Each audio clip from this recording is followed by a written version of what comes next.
Happy Monday! So, today we are talking about the types of content that perform best on LinkedIn right now, based on Richard Vanderblom's latest LinkedIn algorithm report, and also what's been working with my own clients right now. So, a little bit of both here. And we're going to talk about how you can optimize for your people rather than just the algorithm, because that's how you actually start getting results. So, more on that in a minute. Before we jump in, how was your weekend? I spent a good chunk of time pondering how I could be doing better business. So, not focused on the high converting tactics of a lot of my peers, but really doing that soul searching and how I can do better in how I market my business and services. I have actually been binge listening to the podcast called Duped. The Dark Side of Online Business by Dr. Michelle Mazur. I think I said her name correctly, and Maggie Patterson. It is excellent. So if you have ever felt like you've been duped, I have with online businesses. It's a really, really great listen. So, yes, a little bit snarky, but in a good way. So, there's nothing quite as uncomfortable as coming face to face with some business marketing and sales tactics that you've actually used in the past and realizing, you know what? I could have been more forthcoming and ethical in my approach rather than follow some dubious practices promoted by, the big name entrepreneurs. So, my intention is really to start changing things as I move into 2025 and really just looking at everything through the lens of the consumer and just like the customer experience and really asking myself questions before I try new tactics myself. So I've been in marketing a while, but there are always things we could improve. And there are things I've done that I'm proud of and things I've like, I shouldn't use that tactic anymore. It's not really the best. So, how can we do business better, especially as we're starting to plan for 2025? As you're looking at your LinkedIn strategies, as you're looking at your marketing strategies, I encourage you to do business better this next year. And if you have resources you've come across, I want to hear them because this is something that is really top of mind for me right now. And also, a lot of people that I've been talking to, I think a lot of them have been burned out on courses and online programs and coaches and consultants. And so, how can we all help each other do business better? All right, now it is time for Mondays with Mindy. This is a weekly show at 12 p.m. Eastern, 9 a.m. Pacific, where I talk about all things LinkedIn pipeline, promo, and profiles, what I like to call the three P's of LinkedIn. So, do you have questions about LinkedIn that you want me to answer? Be sure to like this post, whether you're watching live or from the replay. Leave your questions below, and I'll answer them either after the show when I jump into the comments or on a future episode of Mondays with Mindy. Today, we're diving into the data. Okay, so for all of you numbers people, you're going to like today. And I'm really excited to break down what it means for those of us who are experts at what we do, or we've been doing this a long time, is maybe a better way to say it. And we want to engage our network. We want to kind of know what's working on LinkedIn right now. So LinkedIn's landscape has been shifting. It's always shifting. So what worked 6 months ago may not work as well today. We are going to be exploring which content types are currently performing best on LinkedIn, and then how we can adapt our strategies to get the most visibility and engagement and really serve our audiences. Because it's not just about us getting popular, it's not just about us building a big network. It's really about serving the people and helping people by sharing our knowledge on LinkedIn. Okay, so where does the data come from? This is a big question. So I lately I have seen a lot of marketers just quoting Richard Vanderblom's updated algorithm report without giving him credit. Okay, so I want to say that upfront. I have included links to his report in my promotion for this episode. I am shouting him out now. I'm going to be talking a lot about what I see in the report and what the numbers show, but please get the report. You can give him a donation to download it. You can get it for free if you don't have the funds to download it, but get it and read it for yourself. It is really, really helpful to know what's going on. And Richard is just awesome. Whenever I'm looking for numbers or what's working on the algorithm, he is the person I go to. And I'm so grateful that there are people like him doing this work, because for those of us who are maybe not as numbers oriented or just don't have, the bandwidth or the capacity or the desire to collaborate and pull all those numbers together, hats off to Richard. He is awesome. Highly recommend you follow him on LinkedIn too. He posts excellent content. And no, I'm not affiliated in any way. He's just the best in the biz when it comes to pulling together and interpreting the numbers. Okay, so that aside, this report actually pulls from two hefty data sets. So one comes from Authored Up, and they looked at like 621,000 posts. Yeah, that's a lot. That's a lot of posts, right? From a mix of personal profiles and company pages. And then there's also another data set from Just Connecting with nearly 54,000 posts. So these posts cover 20 different languages, mostly English, but also a little bit in Spanish, German, and French. All right. So just so you kind of know where these numbers are coming from, these are not coming from LinkedIn itself. And I think there's a lot of misconception around that. Like LinkedIn is sharing these numbers. No, this is from a sample, and these are where the numbers are coming from. So the focus of this report is tracking changes since LinkedIn's algorithm update from Richard in February of this year. So Richard and his team, they go all out, they clean up the data, they cut out outliers, and they try to make sure everything is as accurate as possible. So the result is a deep dive on what's working, what isn't, on LinkedIn right now. All right, so that's the focus of the report. And heads up, their next report drops in February 2025. So there's always more LinkedIn gold on the way. So, of course, follow Richard because then you'll know when the report is out and you can get it. So, I have to say, I love numbers. I really do. And I love digging into the latest updates. It's always packed with insights that make us rethink our LinkedIn game. When we see the numbers, we're like, okay, does my gut instinct and kind of what I'm seeing with my clients actually, map onto what everyone else is seeing? Because sometimes it's really easy to get stuck in our own silos and see what's working for us when we don't really see it from the broader perspective. So here's the thing that you need to keep in mind: where this data is coming from and the who's, the people and the companies that are inside of this data set and how they are represented. So these posts are being analyzed, they're not from the average LinkedIn user. So do be aware of that. These are not coming from the dabblers on the LinkedIn platform. They are coming from people and companies who are already investing in tools and services to help them maximize LinkedIn, like Authored Up and Just Connecting users, because that's where this data is coming from. So these folks are strategizing every single move and making use of analytics and automation, which does set them apart from the rest of us on LinkedIn.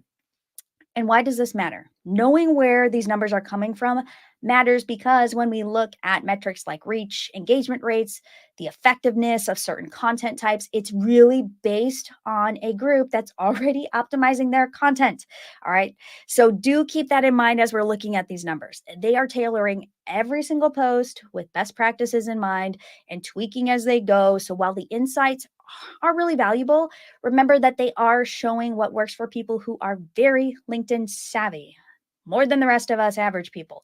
So as you take in this data, consider how you might adapt it to your own approach if you're not using the same tools or strategies. It's really about finding a balance that works best for you and for your audience. And if you're wondering, Mindy, do you use any of those tools? I don't. I actually do not.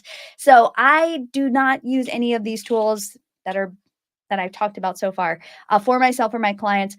And I don't think most people need to use a LinkedIn tool to make LinkedIn work for them. That's my personal opinion. You can disagree with me. And for those of you who really want to become the ultimate thought leader and get, 100K followers, you're not listening to me anyway. So that's fine. Go follow Richard and he will put you on the right track. All right. So, for those of you who don't know me, my name is Mindy Ramsey, and I have an online program called the LinkedIn Accelerator for those who want to go from 0 to 60 on LinkedIn with their profile and network. I help leaders who feel they are the best kept secret in their industry to become that go to visible expert in their niche so they can get that next opportunity, grow their business, and scale their impact. In this live, like I said before, we are diving into all things LinkedIn content to make the most of your posts. I love that. Make the most of your post. I think that's what I should have called this. All right, so let's get started. If you're watching this live or you're catching the replay, go ahead and give this post a like to show some social love and let me know you're ready to talk about all things LinkedIn content. All right, so what worked on LinkedIn before might not work now. This is common sense. We know this. Social media channels change, algorithms change, people change. What our moods are, what type of content we want to consume, all of it changes. So, why is it even important to know which content types are performing best? Because the algorithm is always evolving, which means we need to be intentional about the formats we use. This year, the platform is shifting focus towards more dynamic content, and the latest report reveals some really interesting stats on what's working and what's not. If you want to go download the report right now, just Google Richard Vanderblom, the October 2024 update. Download it because you can actually look at what I'm talking about while I'm talking, which makes it really, really fun. So that could be fun for you if you're watching this and want to follow along. So we are going to jump into what's interesting, what I find particularly interesting. I'm not going to go over everything in this live. I'll probably weave it into some future lives too, so don't worry. I will talk about engagement and other things, but today we're really focused on the content and what I'm actually wanting to try with my own clients. So I think that's what makes this fun. Like, okay, this is what I'm seeing, but apply this to yourself and like, are you noticing the same trends as are reported? Or you're like, no, Mindy, that's completely different. So take all of the stats with a grain of salt because you got to test it for yourself, for your clients, for your company pages as well. So here's the scoop on reach for personal profiles in 2024. LinkedIn's algorithm changes are definitely impacting our numbers with both total and median reach down this year. So it's going down, not up. So posts just aren't stretching as far as they used to. So if you're wondering whether you're doing something wrong compared to this time last year, you're not. It's a LinkedIn thing. Don't blame yourself. So total reach has somewhat stabilized, but it's still a little bit lower than last year. And viral posts are very rare. Let me say that again. Viral posts are incredibly rare on LinkedIn. So stop trying to go viral on LinkedIn. I did a post about this, a LinkedIn Live about this probably like 6 weeks ago. So go check it out if you're curious about that. But just stop. Just write for your audience and for your people. Virality, yeah, it's like non-existent here on LinkedIn. Okay, so even though engagement is steady, each like or comment is just, it's not driving as much growth as before. So, in other words, a like or a comment isn't going to get your post seen by a bazillions of more people. It's going to be a smaller percentage of that.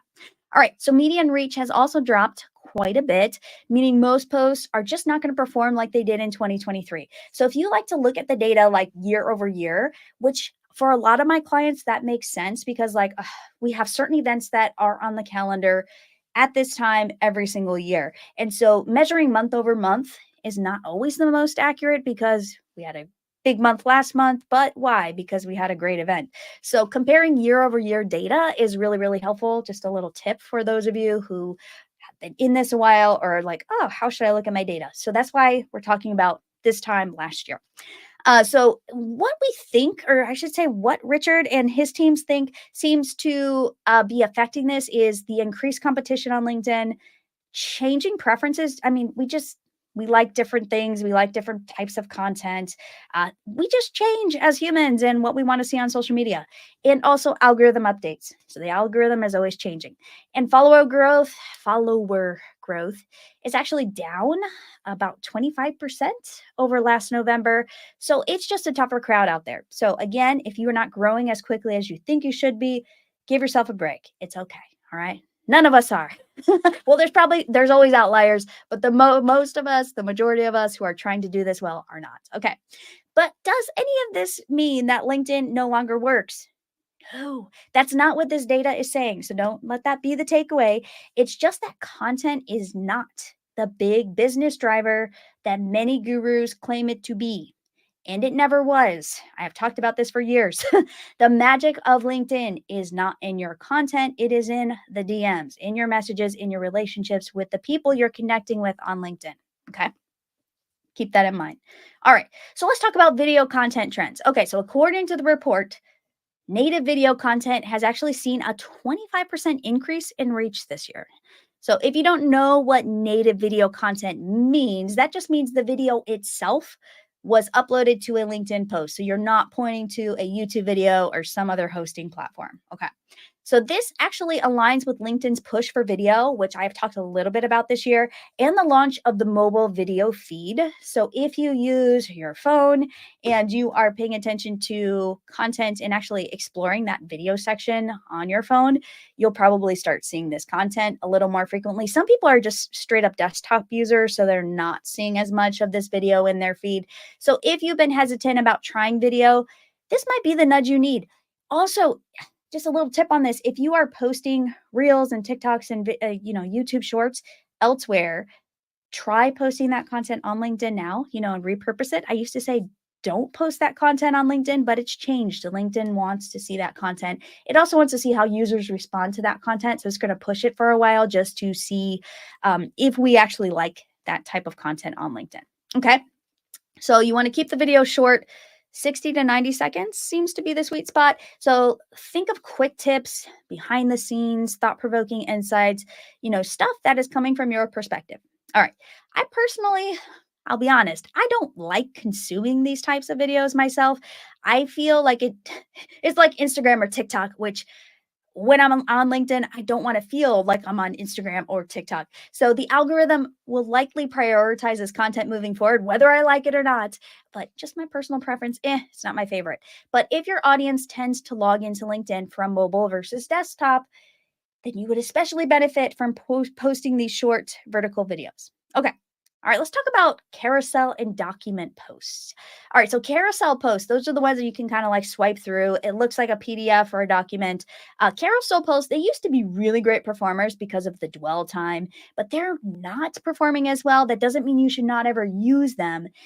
If they are the best format for that piece of content, use them. Okay. So, but you just want to stick to like 6 to 12 slides and maybe around 30 to 50 words per slide, according to the data. If you want people to swipe through to the end, just keep it visually engaging and keep it concise. Like people should be able to go pretty quickly through them. You don't want to upload like a white paper. Bad idea. Don't upload a white paper to LinkedIn. So I rarely use these types of posts for my clients personally, as they take more time to create, and they also just don't generate the impact of a single well-designed image post. Okay, so let's talk about image posts. Image posts are the typical type of post that you're going to see on LinkedIn with you got text and you got a big image at the bottom. Image posts have remained relatively stable, but it's interesting. Posts with multiple images, so like 3 to 5, actually perform a little bit better. So you want to think relevant visuals like infographics, storytelling images, people at events to keep things interesting. So even though reach has slightly declined here, images still have a lot of value if you combine it with strong messaging. So personally, I like to use pictures of real people in action for these posts, and they actually perform the best for my clients. So if I am posting, especially from a page, and I share an image of, here's the team at an event. We see, oh, wow, there's a CEO and, the client engagement person, people that we want to see in real life all together in this photo. Those images tend to perform pretty well and outperform the rest of the posts that we do. So, what I'd like to try moving forward based on this report is increasing the amount of text accompanying these posts, because as something we'll talk about a little bit later, and now I guess the algorithm used to prefer really concise posts, so not so much text, but now it seems to like posts that have like 900 to 1500 characters. So you think, oh wow, that's like a mini blog post. Yeah. So test that out, because that's something I want to play a little bit more with. Yeah, it takes more time to write a post that long, especially when you have multiple clients and you're writing a lot of posts per day. But it hones your writing chops. So for those of you who are managing multiple clients, just start writing. Okay. All right. So text post. Like, Mindy, what's a text post? Not a text messaging like on your phone. A text-based post is actually just you basically think an image post without an image. It's just got all the text there. And they have actually taken quite a hit this year. Reach is down 35%, engagement dropping another 22%. But you don't want to give up on text altogether, especially if this format works for you. All right, this was really popular to do the text only post about a year and a half ago, where people would put stuff they used to put on X, formerly known as Twitter, and they just kind of brought it over to LinkedIn, and it was like the bro post, and they were like, "Oh, come on!" It felt like X had invaded LinkedIn. And those posts are just, they're not engaging people. So if you're going to use this type though, because it works well for you, shorter, well structured text posts, like think 600, 1200 characters, they still perform decently well. Just remember that you're going to want a strong hook. So again, that very beginning part of the post is important, and a really clear structure so people can scan it. Think scannable, not like big, thick, chunky paragraphs.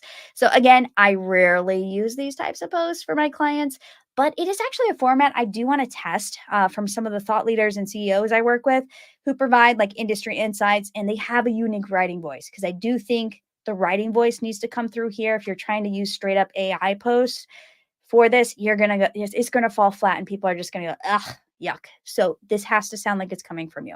All right. Next type, let's talk about polls. Okay, so polls are like those questions where it's a question and there's like three or four things you can vote on. So I actually don't really recommend these posts very often, but I am actually wanting to test them like once a month or so with some of my clients moving forward. For a while, these posts were really hot on LinkedIn because they goose the engagement numbers and dwell time.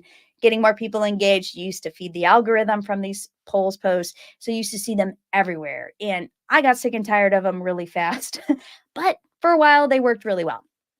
All right. Next type, we're going to talk about LinkedIn newsletters. This is one of my favorites. Okay. So you may be watching this, you may be reading the transcript of this in a LinkedIn newsletter. So LinkedIn newsletters, they are actually on the rise, and they're definitely a thing right now. So with more creators hopping on board, let's talk about how to make the most of them and why some simple strategies can make your LinkedIn newsletter pop. Okay. So I have been a big fan since starting my own LinkedIn newsletter back in 2021, alongside making these LinkedIn lives. So I kind of use my newsletter and my lives together. So if you see one, you will likely see the other, because I like to use them together. All right. First off, sweet spot for word count here. You'd be surprised. Okay. So according to the report, 600 to 900 words.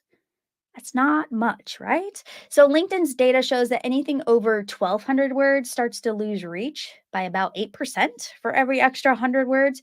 I know that's a lot of numbers, but just anything over 1,200 words, like, okay, too long, all right? Make it shorter. So you want to keep it snackable. Snackable. It makes me hungry just saying that. And easy to digest. Another food metaphor, for max reach. So people love scanning through well organized content. So you want to aim for like short paragraphs, very clear headings, which you can do in LinkedIn newsletters, and a structure that's just easy on the eyes. So people can kind of see, all right, I only want to know about this section in your newsletter, so I'm just going to go straight there. So a striking cover image is also really helpful, and it can catch attention and kind of definitely boost the click-through rates. This report says up to 30%. So I'm not sure if that's, the case for everyone. It just depends on your audience and how good your images are. But just focus on that. I'm going to work on that as well. So frequency matters too. So the magic formula, according to the data, seems to be one newsletter every 2 weeks. And they think that's because it keeps readers engaged without burnout. So they also think it's a good idea, according to the data, to mix things up a bit. So I like to do this too, adding videos, trends, tools of the month.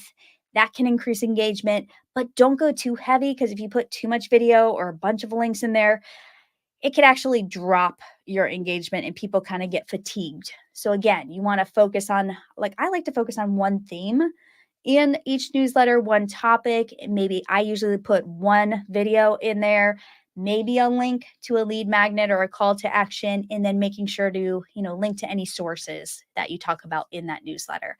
So is this exactly how I do newsletters for myself right now? What's in that data I just shared? Not exactly. And I actually want to experiment with my frequency and my word count, but I still really like my once a week, which is what I do. I do a live once a week. I do a newsletter once a week. I feel like that works best for me. If I was doing more of like a roundup or best tools of the month, then I might play with it a little more. It's not where I want to go with my content right now. And it's not what my people are really interested in. And you are my people because you're watching this. Okay. So the fun thing about LinkedIn is that it is always changing, which keeps it really interesting for those of us who enjoy creating content, because you can never get bored. Once something kind of tires out, then it's like, oh, there's something else that you can do with your content, a new way to express yourself and get your ideas across. And I went through a lot, right? With what we just talked about. And you're like, Mindy, I kind of want to follow those post formulas. Is there a resource for that? Yes. Go get the report. If I haven't said that enough, go download Richard's report because there's actually a cheat sheet in that report about midway through that has all of the post formats to follow and shows examples. It's beautifully designed too, so you'll really enjoy looking at it. Download it directly. Yes, I have plugged that report enough because it's really, really good. All right, so now let's kind of change gears a little bit because what am I advising my clients to test on LinkedIn based on all of this data? I've kind of sprinkled in some of it above what we're talking about now, but let's talk more about it. So, how do we adapt? So, first, don't feel like you have to write for the algorithm. Okay. The algorithm is not God. You do not have to write for it. So, testing and learning what resonates with your unique audience is the key. So, you want to try different content types and then track engagement for you because it may be very different than what you see in these reports. And you may hop on all these trends and see everybody's doing what the algorithm report says, and it stops working at some point or it just doesn't work for you. So, personally, I've noticed that what works for my clients in the startup and tech space, it's often not the same as LinkedIn's recommended formats. It's all about finding the balance between best practices and what truly connects with your audience. All right, so what am I going to do?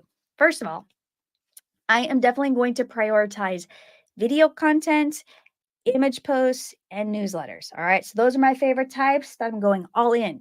So LinkedIn is giving video content a 25% reach boost thanks to the new mobile feed and mobile video feed, I should be specific. And images continue to perform really well. So I'm telling my clients to go all in on those types of content.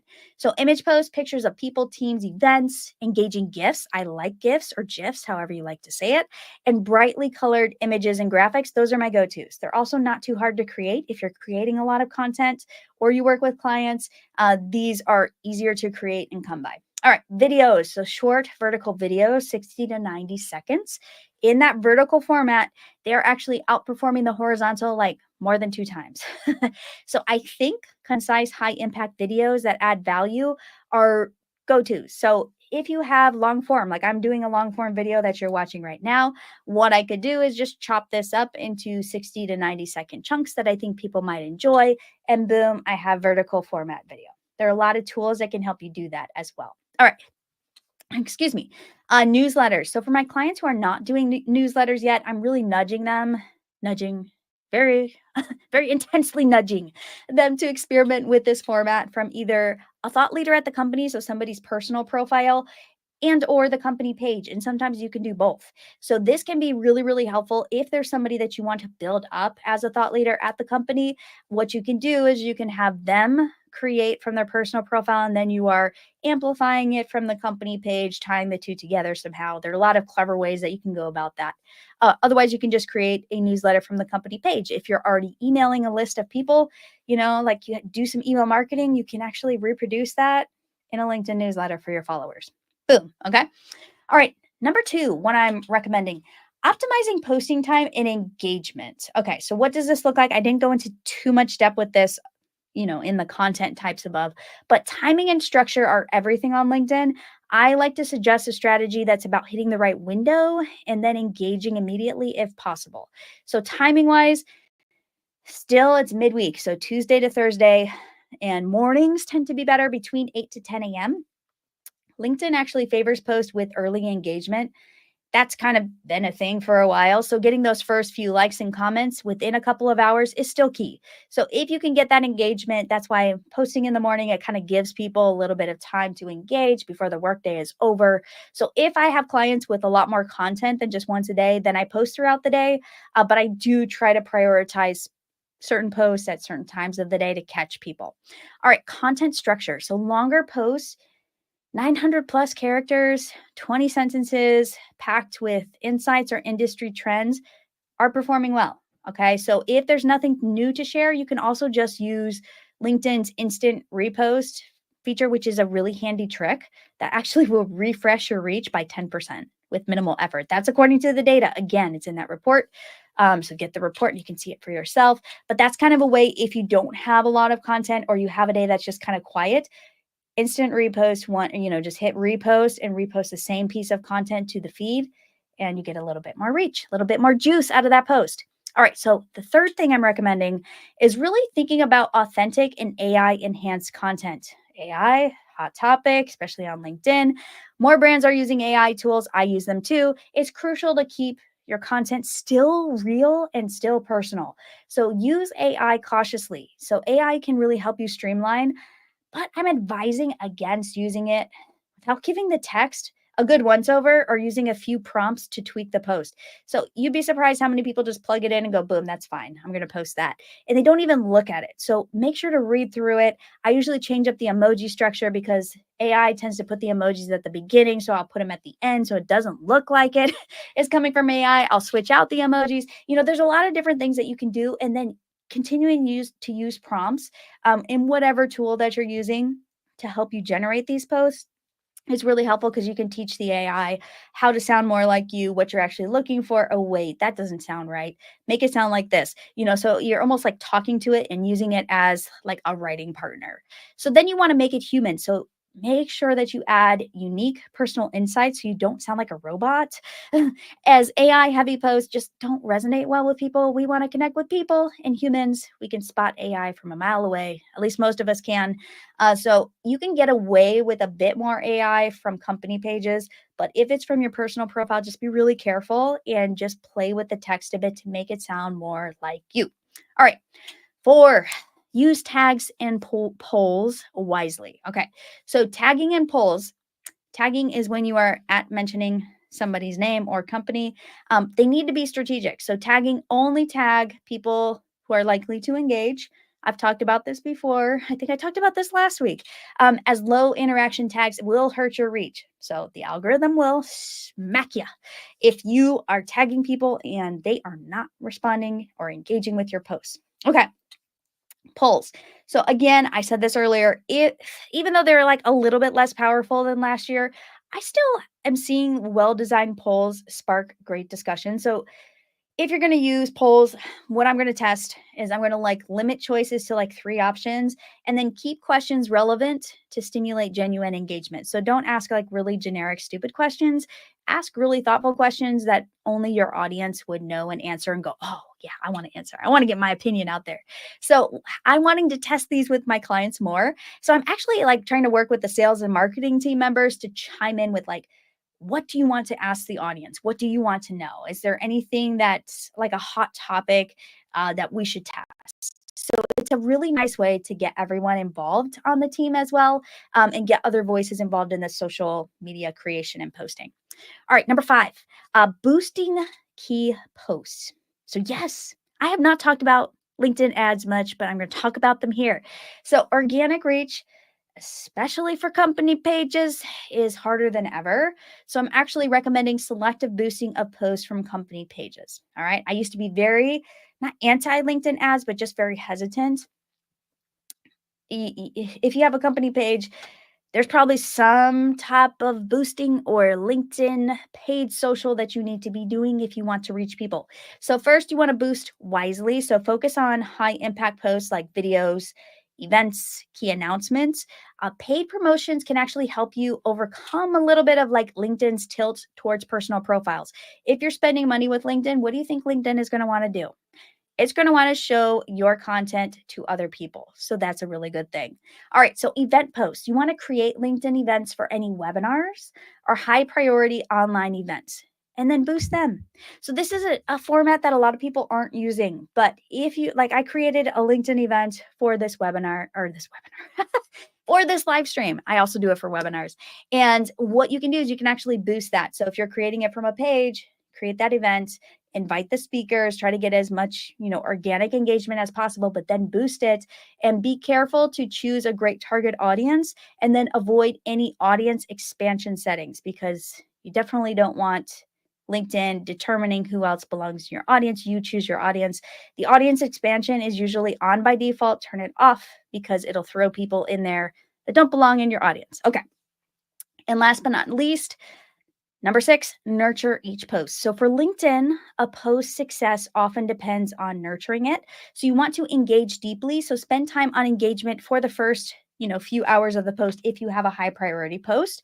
So not only on your post, but actually related posts, which interesting, right? So if you're posting about a certain topic and you want to get engagement on that post, go also engage in other posts that are on a similar topic.